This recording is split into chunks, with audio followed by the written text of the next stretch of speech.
Welcome to the Toyota Solutions Studio. I'm joined now by Dr. Annie Sparrow, a critical care pediatrician who has been devoting the last few years to helping train up Syrian doctors who are working on the front lines. Dr. Sparrow, thank you for your time. I know this must be a busy time for you.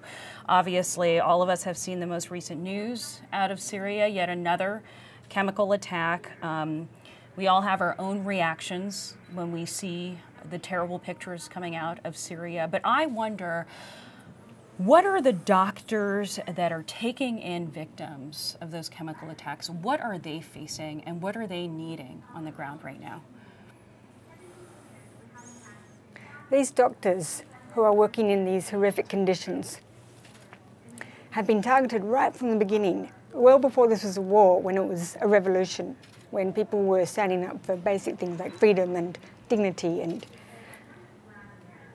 doctors were deliberately targeted to stop treating any civilians that were standing up for democracy. So anyone who went to a march, like the one in New York or in DC, would be shot at, beaten, arrested, and then you can't go to a hospital. You couldn't then go to Mount Sinai, where I'm a physician, or to NYU or Bellevue or Cornell or any of the hospitals here, unless you are in support of the Assad government. Here it would be, unless you're a Trump supporter and he was doing those things, you couldn't go.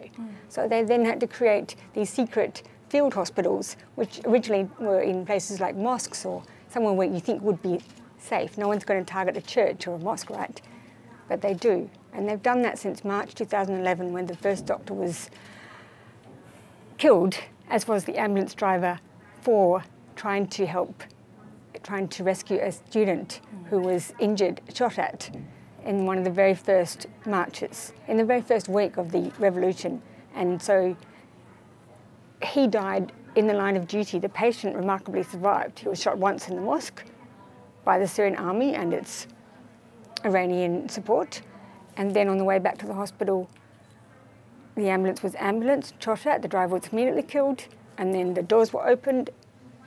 The Iranian officer then opened fire and killed everyone else, or thought they did. And actually the only one to survive was the patient. He had 5 more bullets in him by the time he arrived at the hospital, finally. When the doctors themselves are under attack and having to build secret field hospitals, how can they treat patients in an incident like what happened the other day? Serious trauma, serious injury, chemical attack. Probably not that straightforward, I imagine, medically, how to treat these people. No one teaches you how to deal with these things in med school, right? We don't get told how to deal with this, and we don't know what we're dealing with. So we're all trying to struggle, what have they used? And the problem is that as these hospitals were also targeted, they had to start building hospitals underground. And just as the civilians, as families, I guess they have already taken their homes into basements because it provides some protection from the barrel bombs and the missiles and the rockets that are always targeting civilian homes. And they do the same thing with the underground hospitals.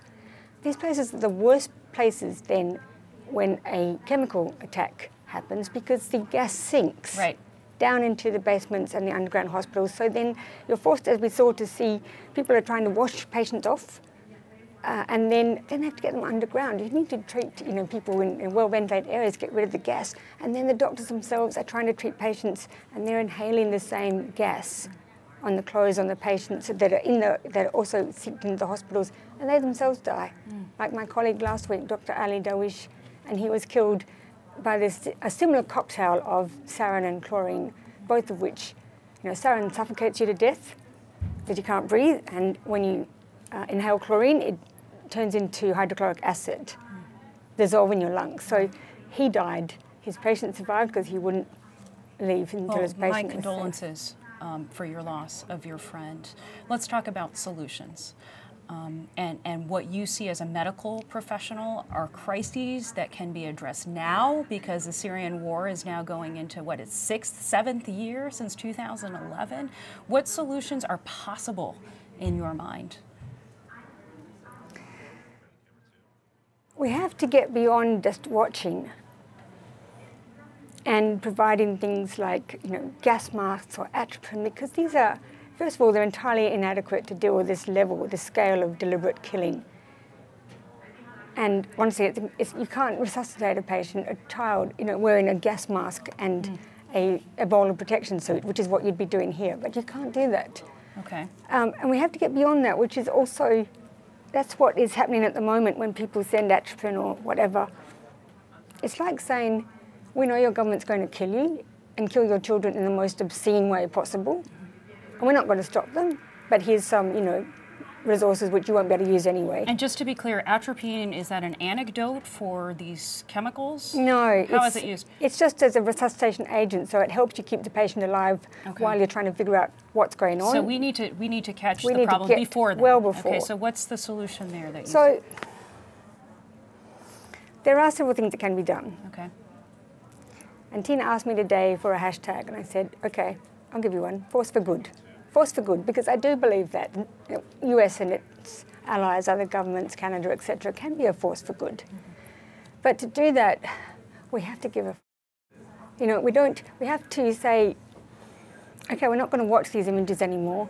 And honestly, Syrian doctors don't want to watch their patients dying either. That's one of the worst things that happens to you as a doctor when you think, could I have saved them? Yeah. They don't want to watch their kids dying and suffocating to death. And we have to remember that they wanted the same things that we do. They didn't come out in the streets, in 2011 to find all these different ways to die. They came out to live. And there's still more life than death in Syria, and we need to focus on that and say, how do we protect that? We need to get Congress to actually declare Assad and Putin, who are behind these war criminals, as war crimes, as war criminals, because they are. They are not presidents, they are dictators who are committing war crimes, and they are war criminals. So we can do that, and this is a bipartisan issue. So everyone can care about it and act upon it, and they should. And Trump can use his position to leverage the UN to get on with it and appoint a special prosecutor to look into these war crimes. And then there's the issue of the whole humanitarian funding, where a great deal of what people donate, of what governments donate, donor governments, of which corporations donate, goes to the UN and to WHO, the World Health Organization. Right. And billions of dollars, this means billions of dollars actually goes directly to Damascus. And then, which is the government that you are saying it is, which is the government responsible and the chemical attacks. For this. Okay. They're responsible for killing 90% of the 821 doctors that have been killed so far. They're responsible for 821 doctors have been killed? Many more than that have been killed, but these have been killed deliberately in acts of war crime. So deliberate execution, assassination, being tortured to death, being shot at, dying in the line of duty in your hospital when that's bombed. These are all war crimes. So where should that funding go?